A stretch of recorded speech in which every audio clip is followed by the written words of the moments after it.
happy to live with Israelis in one country as citizens of one place. Like neither party will trust the other. So the best solution is a two-state solution, peaceful way to. This is what I believe. So what they did is very harmful to this. Yeah, it can be a political debate. I mean, we stretch the subject a little bit.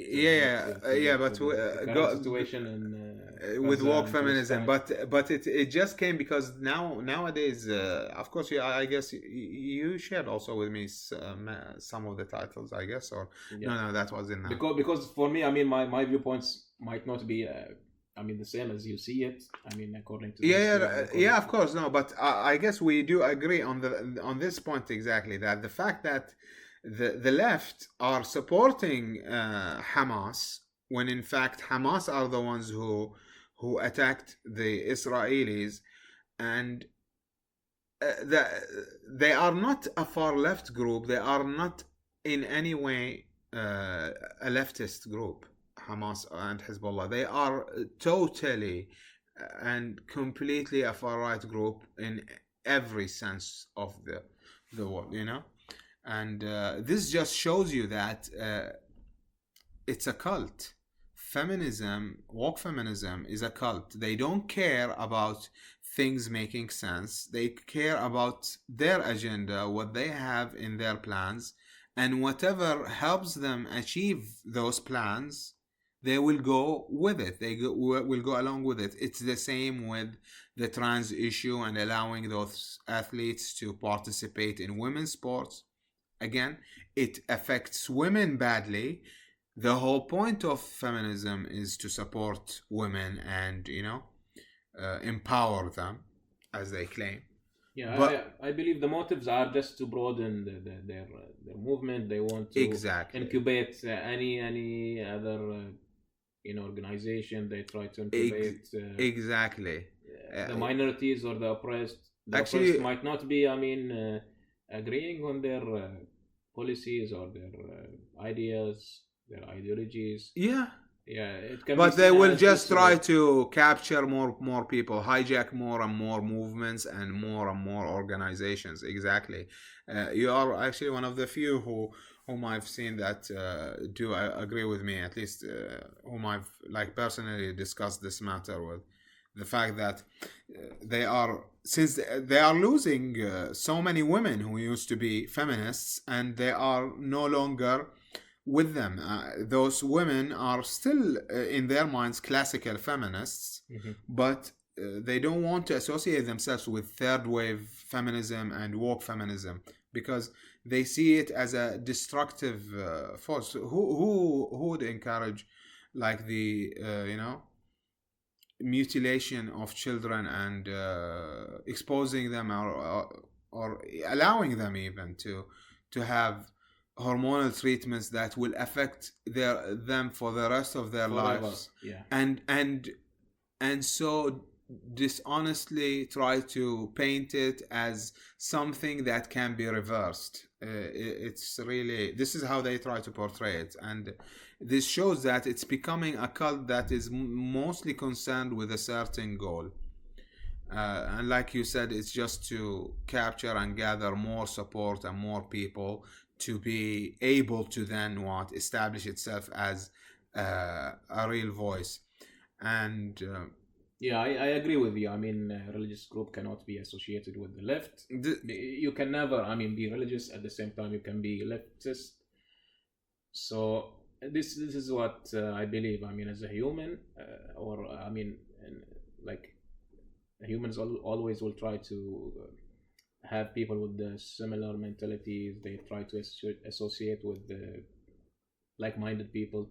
So what they try to do is just to enlarge, they try to broaden themselves. They try to, even in an individual level, you'll be associated or you'd like to interact with people who are same-minded. So what they try to do is to have people with the same mentality. So they, If they don't have them, they'll try to convince them.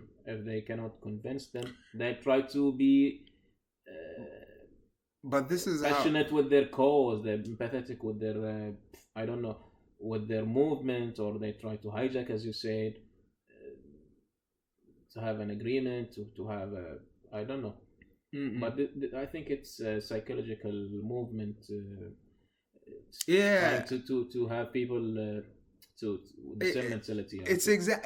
Yeah, broaden the and they don't, cult. and To maybe, broaden the and cult. maybe exactly, and maybe they didn't start from the beginning totally compassionate and totally with the feminists in all aspects, but then, like, I guess many trans people joined the movement and became also active in the woke feminism circles, while they don't totally agree with, let's say, all of the demands of the minorities in the United States, and like they are asking for reparations. If you've heard of this, they are asking to be compensated for the years they were, disadvantaged and enslaved previously. So they want to be difficult paid. to happen in the real world. I mean, Yeah, even practically, it cannot be it doesn't make done. sense. It cannot be implemented. It cannot. It doesn't make sense, and they are serious about it, and they even, as I guess, people themselves through so many committees, they actually did submit an official proposal for how it should be done in California and the United States. And and one of the things, even I remember, watching this on Rogan, I guess, where they say that they want to compensate people who've lived in the state for 25 years, and first they said that they will compensate only African Americans, but then suddenly it became an issue. This is what happens when you just try to gather so many people under one umbrella, and then and try to embrace victimhood, and us being the victims. We are victims all the time. Is that you have now so many other groups you have as minorities, right? So now it became like for minorities, reparations for, okay, so who is it for minorities? Is it even for the Dominicans who came to California 40 years ago? How did they suffer from 40 years ago? We're talking about the 83. How did they suffer from like clear and huge discrimination against them as black people, or I don't know, people of color? There is not. It doesn't even come close in any way to what African Americans suffer. You have Indian Americans who've lived there for 50, 60 years. Yeah. So and their parents maybe are residents in California for more than 30 years. They also fall under that category. Why would you compensate those? This is what happens when you start suggesting nonsense, is that you'll also face some nonsensical obstacles that and issues that are you started in the wrong way. You cannot. It doesn't make any sense. But I believe it's logical to have it implemented. I mean, in the real world, because what is the starting point? I mean, 25 years, 40 years. I mean, years ago, or you should go back to the native Indians, where Columbus actually Native Americans I think would be included. Imagine that they are like a minority that is disadvantaged, because it's mostly white Europeans. This is the largest ethnic group in America, but still the others are not like Latinx, I think they call them nowadays, Latinos. The Latinos are like also a large chunk also, but still it's dominated by whites. But it doesn't matter, frankly. Although you might disagree with Shapiro, or many others also express the same opinion, and it just makes sense. you were disadvantaged at one point, but you have to move forward. You have to look at your resources now, and the world nowadays is at its best in many terms. Actually, the left themselves, especially the left, are very cynical. They are talking as if the whole world is doomed because of global warming. Greta and her friends, and stop oil campaigns, and they are using many methods actually. And this is another point that I thought of discussing.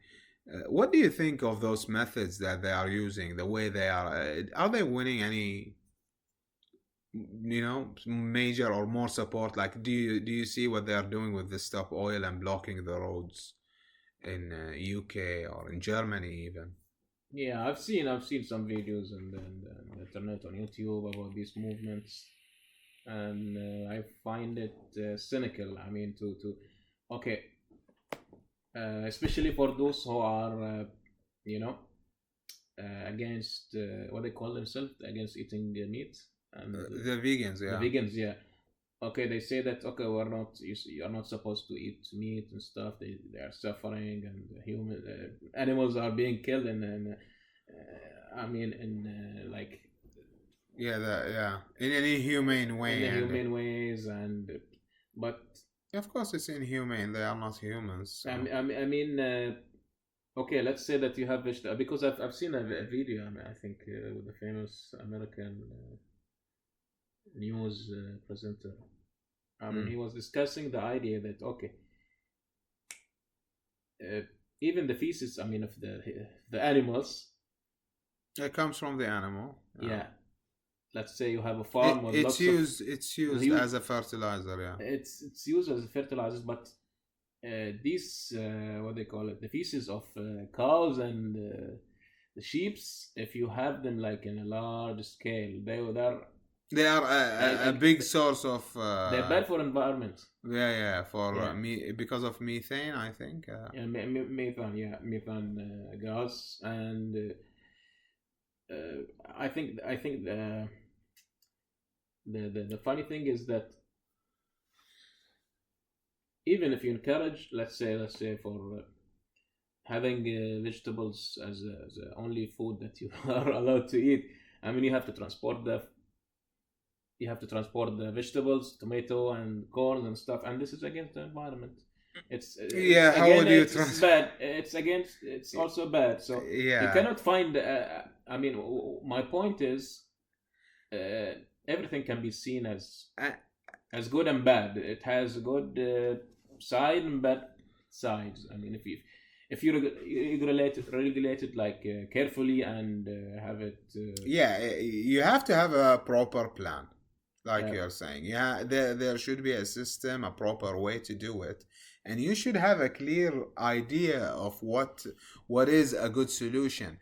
And this goes back again to the point I was making earlier about it's Professor Sam, I guess his name. His channel is great. He discusses narcissism mainly. This guy, and he claims that this study was made in collaboration with Dr. Jordan Peterson himself, if you remember the screenshot I shared with you. So, this doctor says that he believes that all of those movements are hijacked by narcissists. And actually, this also falls under that, because if you think about it, if you come and protest a problem all the time, that takes us back, if you think about it, into the past. If we are going to give up fossil fuel and we don't have a replacement, because even our electricity is mostly produced by fossil fuel or nuclear, and you don't want neither this nor that, most of the far left. And this is actually one thing that they are, because even though they are all captured, they are mostly, if you think about it, the left is mostly educated people.